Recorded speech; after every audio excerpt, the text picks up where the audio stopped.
Assalamualaikum, welcome back to my YouTube channel. So thank you yang dah subscribe Haifa. Yang belum subscribe, jangan lupa tekan butang subscribe. Okay, so hari ni Haifa nak share berkenaan dengan barang-barang apa yang perlu dibawa ke wad kanak-kanak. Okay, sebab ramai ibu-ibu yang first time, diorang tak tahu yang kena masuk wad. Maksudnya bila demam kuning anak tu cecah beberapa bacaan lah yang ditentukan oleh doktor atau nurse. Okey, ada yang kena masuk wad kanak-kanak. Ada yang kena masuk wad kanak-kanak sebab bacaan kuning tu tinggi. Okey, bacaan bilirubin tu tinggi sangat. Jadi berisiko kena masuk wad kanak-kanak. Okey, time tu mungkin ibu-ibu yang pertama kali ni mungkin dia dah keluar daripada wad, tapi tiba-tiba macam lepas kita bersalin kan, kita kena pergi check kuning anak kan. Okey, lepas bersalin tu kita tengok macam nurse tengok, okey, nurse check dan nurse tengok kenapa nurse tengok bacaan anak kita menaik, okey, tak ada penurunan dan naik dia tu lebih daripada bacaan yang sepatutnya. Jadi disebabkan itu kena masuk wad kanak-kanak. Okey. So, apa barang yang kena ada? Yang pertama sekali ialah of course barang baby.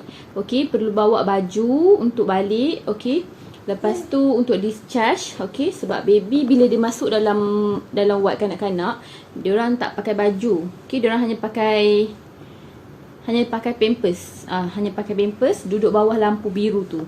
Okey, lepas tu bawa bedung, baju seluar, sarung kaki, sarung tangan, bedung, wet tissue penting sekali. Wet tissue, spray air untuk cuci najis baby, sebab baby akan kerap berak bila duduk kat bawah lampu biru tu. Okey, lepas tu selimut. Okey, bawa selimut baby sebab in case macam baby bila dia dah berak, okey, bila dia buang najis tu, lepas tu dia terjaga kan, kita kena susukan dia setiap sejam atau setiap 2 jam. Kita kena susukan baby sebab kita nak bagi cepat lagi bilirubin tu turun. Kita kena kerap susukan dia lah. Okey, so bila kita nak susukan tu, kita janganlah biar anak kita, kan dia tak pakai baju, so jangan biarkan dia tak pakai baju macam tu. Waktu kita susukan tu, kita kena macam selimutkan dia juga, ataupun kita bedung dia. Okey, masa kita susukan tu, sebab ada setengah wad kanak-kanak, okey, dia diletakkan aircon lah dalam wad tu. Okey, tengok anak aircon aktif kan. Okey, dia letakkan aircon, dan bila kita angkat anak kita keluar daripada kotak yang lampu biru tu kan, daripada bawah lampu tu, kita angkat dia keluar, dia akan rasa sejuk tau. Sejuk sebab badan dia panas bila kena lampu tu, dan bila kita angkat dia sejuk lah. Dia sejuk kadang sampai menggigil. Haifa pun masa tu tak tahu, masa Haifa first masuk wad kanak-kanak tu, Haifa tak tahu yang kena macam selimutkan. Maksudnya kena bedung anak kita waktu kita susukan tu. Okey, tu pun nurse tegur, cakap kenapa awak tak bedung anak macam tu, sebab nanti kan sejuk sangat, boleh kena apa tah dia sebut tu, sebab kesejukan lah maksudnya kan. Bukan kancing gigi, dia macam terlampau sejuk, dia macam boleh menyebabkan something. Bukan hypo. Haifa pun tak ingat apa term dia tu. Okey, Haifa macam okey. Dan tak nak iPhone ni. Okey, lepas tu korang kena pastikan, okey, untuk ibu yang baru pertama kali, dalam beg tu pastikan bawa juga selimut untuk korang. Okey, untuk ibu lah. Lepas tu bawa baju kita, sebab dekat wad kanak-kanak tu kita tak pakai baju pink, kita pakai baju biasa kita. Okey. Lepas tu bawa lah stokin, tudung, baju persalinan lah kiranya. Okey, lepas tu pad tu of course lah kena bawa pad. Okey, sebab kita masih lagi banyak lagi darah keluar kan. Dan paling penting kena bawa pam susu. Okey, untuk ibu first time biasanya kalau macam hari kedua, susu tu tak banyak lagi kan. Maksudnya tak ada yang tak ada pun lagi. Macam nak bagi stimulate susu tu, nak keluarkan susu tu, kita pakai breast pump tu lah. Sama ada manual ataupun yang jenis hands free yang boleh charge tu kan. Pakai yang tu. Okey, lepas tu bawa lah botol susu sebab nak susukan anak kita kan. Lepas tu apa ni, ataupun kalau yang macam mana, kalau yang macam tak ada susu sangat, pastikan korang bawa termos yang ada air panas. Okay, untuk korang buat susu anak guna susu formula. Sebab ada setengah ibu yang memang tak susu. Macam Haifa pun ada, lepas tu macam kejap-kejap ada, kejap-kejap tak ada. Bila time tak ada tu, Haifa akan pastikan Haifa bagi dia susu formula juga, untuk cepatkan bilirubin dia turun. Okay, lepas tu pastikan setiap kali anak tu berak, kita pantau tahi dia macam mana kan. Sebab kadang-kadang dia tahi yang mula-mula tu dia macam hitam, lepas tu makin lama dia akan makin kehijau-hijauan, lepas tu dia akan kuning. Okay, golden tu kan, dia lembek. Yang semula tu dia macam nak keras-keras, tak keras sangat lah kan, tu. Lepas tu apa ni, perlu ada juga minyak. Okay, minyak, sebab korang akan rasa macam lenguh-lenguh badan tau waktu tu. Waktu tu akan rasa lenguh-lenguh badan sebab kita boleh bersalin, macam badan kita pun tak cukup rehat lagi. Lepas tu kita kena duduk dekat wad tengok anak semua kan. Jadi pastikanlah ada macam perubatan untuk diri sendiri tu kena ada. Okay, siapkan benda tu. Okay, lepas tu charger semua tu bawa lah. Okay, tu dalam Haifa, masa Haifa masuk buat kanak-kanak tu, Haifa tak tahu yang Haifa kena warded. Haifa ingatkan masuk buat kanak-kanak tu sebab untuk jumpa doktor, untuk doktor check anak Haifa. Rupanya bukan, rupanya nurse tu masukkan check, doktor akan check tu ialah nurse akan ambil darah waktu pukul macam 6 pagi macam tu, subuh, lepas subuh macam tu dia akan ambil darah anak kita, ataupun sebelum 10 sebelum subuh aku tak ingat, Haifa rasa macam dalam pukul 6 macam tu dia akan ambil darah. Okay, anak kita. Lepas tu apa ni, lepas tu kalau hari tu bacaan okey, baru kita akan discharge. Tapi kalau bacaan anak kita tak okey, kemungkinan kalau macam makin menaik ke apa, kemungkinan anak kita akan diletakkan bawah lampu, dan lampu tu akan ditambah kepada 2 atau 3 lampu jika memerlukan lah, jika perlu. Jadi kita jangan suka-suka. Ada setengah ibu yang dia hantar anak dia untuk macam dia sewa lampu tu tau, lampu yang biru tu untuk letak anak bawah tu.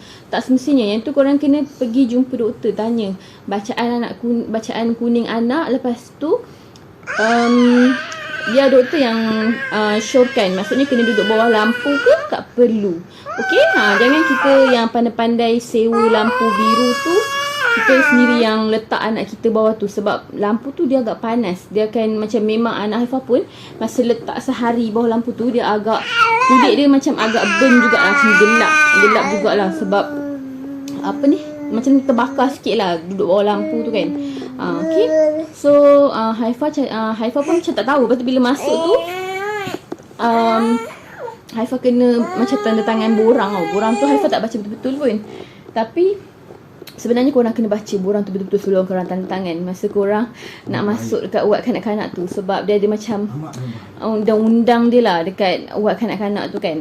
So korang kena pastikan korang baca borang tu, korang jangan tak baca. Okay, Daddy, anak nak jatuh dah.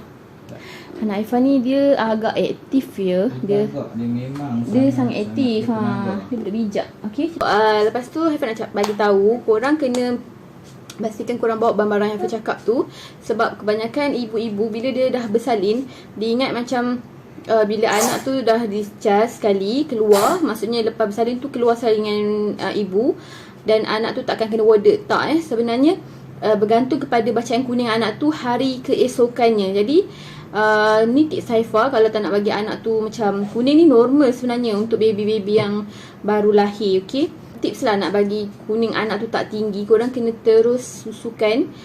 Lepas lahirkan anak tu kan, kena susukan berterusan setiap 2 jam atau setiap sejam, bagi dia punya najis-najis tu keluar. Okay, macam Haifa masa tu Haifa tak tahu yang anak Haifa ni dia tak nak menyusu pun. Dia macam kenyang, dia tak menangis tak apa. So Haifa taklah susukan sampai petang, nak dekat maghrib. Kiranya Haifa discharge pukul 12. Okay, pukul 12 Haifa discharge daripada wad bersalin.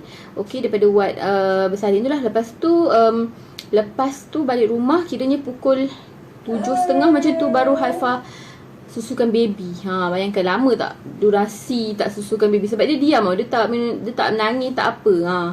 Dia macam ngantuk mungkin lah. Okay, lepas tu esoknya tu bila pergi check KK, baru nurse kata bacaan kuning tu macam adalah tinggi sikit dia kata. So rasanya kena pergi ward. Dia kata tu kena pergi ward. Tapi Haifa tak tahu yang sebenarnya kena warded, maksudnya Haifa kena tidur dekat ward tu. Okay, dan nak dijadikan cerita pula, ward tu Haifa pun macam apa, nurse pun tak ada bagi tahu macam kena warded ke apa, tapi nurse ada tanya macam barang dah bawa semua ke? Okey, lepas ni awak terus pergi. Betul macam barang apa kan? Macam barang apa? Kata barang baby lah, ada cik tu. Macam barang baby tak ada macam tu. Tak apa. Lepas ni terus pergi ward kanak-kanak cik tu. So Haifah macam mungkin doktor nak check ward kanak-kanak tu. Rupanya tak. Rupanya Haifah kena warded. Haifah datang tangan tu, Haifah masuk tu macam anak aku dah diletakkan di bawah lampu biru ya. Haifah macam kena warded sebenarnya. Haifah dah dapat katil. Okay, Haifah kena dilalas. Suami Haifah balik rumah, ambil barang-barang semua untuk Haifah warded kat situ kan. Sebab Haifah tak bawa baju, tak bawa pampers baby, tak bawa tisu lap baby tu Haifah tak bawa. Okay, meh kat ibu. Lepas tu tak apalah yang tu. And then Haifah kan tak ada susu lagi. So suami Haifah kena bawa air panas semua tu. Sebab dekat ward tu dia ada macam waktu dia untuk air panas. Dia tak ada kowi, tak ada apa. Ward tu macam ward yang agak lama. Dia tak ada tempat untuk ambil air panas. Kalau nak kena minta nurse. Okay. Lepas tu kalau nak kena minta nurse. Lepas tu masa Haifah masuk tu dalam ward tu, adalah lagi ibu-ibu lain yang dalam ward tu juga. So anak kita akan sentiasa terjaga. Okey, setiap beberapa jam. Kadang-kadang mungkin sebab baby lain yang menangis dia terjaga, dan ada juga biasanya disebabkan dia haus. Dia macam duduk bawah lampu tu kan dia panaskan. Dia haus, jadi dia perlukan susu. Jadi kita kena sentiasa dekat sebelah dia. Dan ward tu dia punya tempat ibu dengan baby dia macam berasing tau. Macam setengah Haifah tengok kawan-kawan Haifah pun, ward ibu, maksudnya katil ibu adalah sebelah tu baby dalam bawah lampu biru tu. Tapi dekat ward ni tak. Dia macam dalam tu semua tempat baby. Macam baby duduk bawah lampu tu. Tapi untuk ibu kalau nak baring nak pergi katil ke, kena keluar daripada bahagian baby tu. Okay, so dia macam ulang-alik macam badan kita. Haifah dah baru bersalin. Okay, kiranya baru 1 malam Haifah melahirkan. Okay, esoknya tu dah kena masuk pula, macam dah balik rumah. And then esok tu datang KK. Lepas tu KK klinik kesihatan lah. Lepas tu kena pergi pula hospital, kena masuk pula ward kanak-kanak, kena warded pula kat hospital. Jadi badan Haifah masa tu macam hormon pun tak stabil lagi. Jadi kaki Haifah bengkak sebengkak-bengkaknya. Lepas tu Haifah punya badan macam memang tak selesa sangat. Dah lah Haifah tidur katil siapa-siapa entah yang berdekatan dengan tempat baby tu. Okay, nasib baik sebab tak ada orang katil tu. So Haifah macam tidur je. Haifah dah memang tak larat macam tu. So tu je lah yang Haifah nak cerita. Macam lepas tu esok pagi tu pukul 6 nurse ambil darah. Dan pukul 12 macam tu Haifah dah boleh discharge dengan baby. Sebab bacaan tu dah rendah. Tapi dia suruh keep on breastfeeding. Dan teruskan bagi susu lah kat baby. Okay, kalau ibu-ibu tak ada susu, kena pastikan bawa breast pump. Tu yang paling penting sekali bagi Haifah lah. Sebab waktu kita masuk ward kanak-kanak tu, kita nak anak kita ni cepat bilirubin dia turun. Tapi macam Haifah walaupun dah habis balik tu macam dah hambar, dah discharge, dah macam tak ada apa, macam dah discharge dah kat rumah. Memang kena pergi sepanjang seminggu tu memang kena pergi KK dan disahkan anak Haifah ni prolong jaundice. Okay, yang tu nurse yang tulis, kiranya doktor lah bagi tahu kan. So dia tulis kat buku tu prolong jaundice sebab dah lebih 14 hari. Kiranya nurse dah takkan ambil darah ikut kaki lagi. Doktor yang akan handle anak kita selepas 14 hari tu. Okay, dan darah akan diambil dekat tangan, dekat bahagian, Haifah pun tak ingat kat bahagian tangan mana. Rasa tangan baby lah, tapi dekat bahagian tangan lah. Sebab itu adalah bacaan darah yang total bilirubin dia lebih tepat kat bahagian tu. Okay, so setiap bulan Haifah dah sampai nak dekat 3 bulan. Macam bukanlah maksudnya seminggu 2 minggu tu memang ulang-alik KK.